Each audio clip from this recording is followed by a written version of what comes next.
Hey there guys, Nordic Warrior here, back with another video. So yeah, earlier today, Naoya Inoue knocked out Stephen Fulton in the 8th round after a dominant performance. I unfortunately wasn't able to watch the fight because I was at work today, but I was able to catch a highlight when I got in. And yeah, the fight went pretty much how I thought it would. As you guys know who followed me, I made a prediction video, and going into the fight, I didn't really think much of it, if truth be told, because I didn't really know anything about Stephen Fulton until he was scheduled to fight Inoue. And I must have watched about 20 seconds of highlights of Stephen Fulton, and that was enough, that was enough for me to pretty much see how this fight was going to go. This fight was a mismatch. You had one guy who is one of the hardest punchers pound for pound in boxing, in addition to being incredibly tough and incredibly skilled and incredibly well-rounded, the absolute definition of a pound-for-pound fighter, a guy who can move through multiple weight divisions and can just blast out pretty much anybody in that division, the top guys, kind of like Manny Pacquiao did in his prime. That's what you call a pound-for-pound talent. And Inoue was definitely that, and he definitely proved he was that prior to this fight.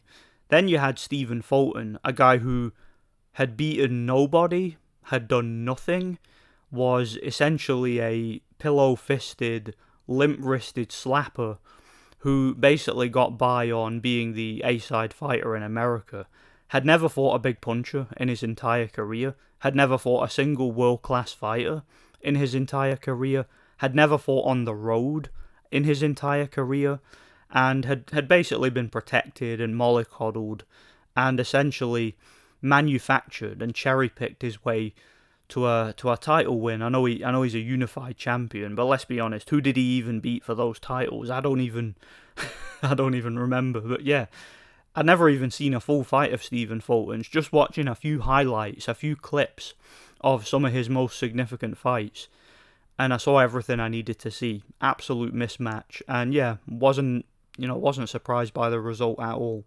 And I'm not alone in that. Any hardcore boxing fan, anybody who knew who Naoya Inoue was and had been following his career, knew that this fight was an absolute mismatch. And it was only really a formality. The fact that the fight was taking place in Japan pretty much, that pretty much solidified that. These Al Heyman, PBC guys, as I mentioned in my prediction video, these guys don't travel, ever, for fights. And that's because these guys are simply not that good. They're not that good fighters. They're not very good. They're just, manufactured American domestic level guys who are able to reach a high level in the sport because they are essentially manufactured. The red carpet is rolled out for these guys. They face absolute bottom of the barrel competition in fights that for the most part are either fixed or just flat out cherry picks. So yeah, there was really no reason for anybody to believe that Stephen Fulton would even be competitive in the fight, let alone win the fight. But going into the fight, and this is something that never ceases to amaze me, it really, really baffles me. And I'm starting to really wonder if a lot of these accounts that you see on YouTube, a lot of these commenters, a lot of these communities, I'm starting to wonder if there's some sort of mass trolling campaign where a couple of guys will make a whole bunch of accounts and start spreading rumours about fights. Will start spreading all this nonsense, all this misinformation, claiming that Inoue's never fought a slick fighter before, that Fulton is sort of the best kept secret in boxing and he's going to expose Inoue. I saw so many comments all over the place in the build up to this fight saying that Inoue was a hype job and that Stephen Fulton was a superior, slick black American fighter, and those fighters and those fighters are sort of the dominant species in the sport, and he's going to go in there and school him over in Japan and put him in his place. And I just saw all these comments, and I kept thinking to myself, I'm like, surely these people aren't being serious. Surely they don't genuinely believe that Stephen Fulton's going to beat Inoue. I kind of wondered if they were just saying these things so that if that did end up happening and if Fulton was somehow able to, by some miracle, pull off the upset. Like maybe he was able to run and survive and get a gift decision or something like that, that they could then come out and say, "See, I told you so." I don't know, man. I can't get my head around the mentality of these people. Why would you? If my theory is correct here, and if there's just all these accounts bigging up Stephen Fulton, but they don't really believe he was going to win, because I mean, anybody with any boxing sensibilities whatsoever, anybody who had done even 5 seconds of research, like I said, to this day, as I'm making this video, I've still never seen a full Stephen Fulton fight. I've never seen a single fight of the guy. All I've ever watched of Stephen Fulton is highlights. I mean, you'd be lucky if I've seen 30 seconds of a Stephen Fulton fight. I mean, I'm not even kidding. That's all I needed to see. The guy had no power, right? Had fought nobody. All you had to do was look at his record. There's no names on there, right? Most of them don't even have winning records.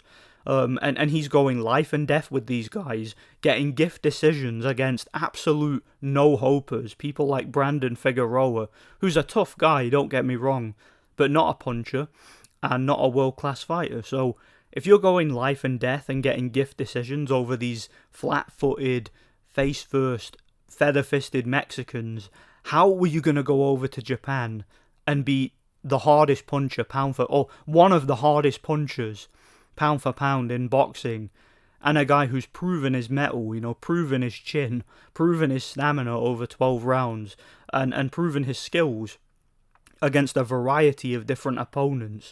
I mean, say what you want about the likes of Paul Butler and the likes of Nonito Donaire and some of those other guys that Inoue fought, Rodriguez and whatnot. These guys were world-class fighters. They'd fought at world level. They'd been world champion, okay? They might not have been elite fighters. They might not have been pound-for-pound guys, but they were champions, right? They were title holders and world-class competitors, okay? And Naoya Inoue was able to beat these guys convincingly. Much more proven fighters than Stephen Fulton, who basically proved to be nothing more than a protected domestic-level American who was really getting by on A-side privileges. A guy who had no power and really nothing to go on. There was nothing that you could really say that Stephen Fulton had going into this fight, except maybe size, that was an advantage. But even that in itself wasn't much of an advantage because the guy didn't have any power. Okay, it's all well and good being the bigger man, but if you don't have any power and you're fighting a guy who's so much better than you, who's, sort of a generational talent, size alone isn't going to win you the fight. You're going to have to come better than that. So yeah, I find this situation a little bit bizarre and I find it a little bit comical. I don't think any different about Inoue to what I thought prior to the fight. I rate Inoue very, very highly. You guys will know in the beginning, when Inoue started to pick up a bit of traction, I wasn't overly convinced. But then when he started to win against guys like Donaire and Maloney and guys like that, and he started to really, really show what he was made of. Pretty much the first Donaire fight was what really convinced me that Inoue was the real deal, because in that fight he showed more than just power and the ability to knock a guy out. In that fight he showed that he had fighting heart and an absolutely granite chin. And this guy's going to be hard to beat. Don't get me wrong, if he keeps moving up in weight, if he continues to rise through the divisions, he's going to eventually face somebody who's too big for him, okay?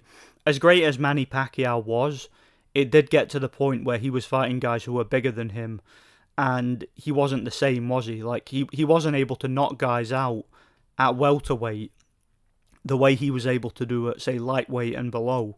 So I'm assuming at some point Inoue will meet his match, but I don't think that'll be at the super bantamweight division.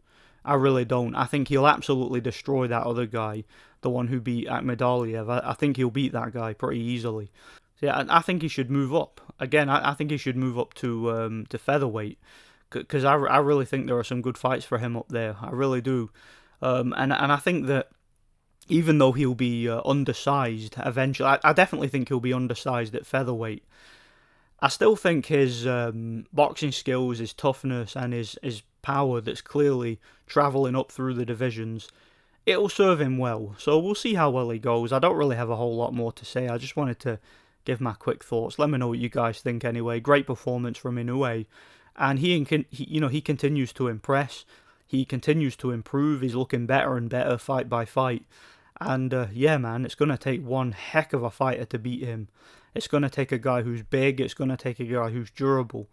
And above all, it's going to take somebody who can match him skill-wise. So, yeah, let me know what you guys think. Thanks for watching. God bless.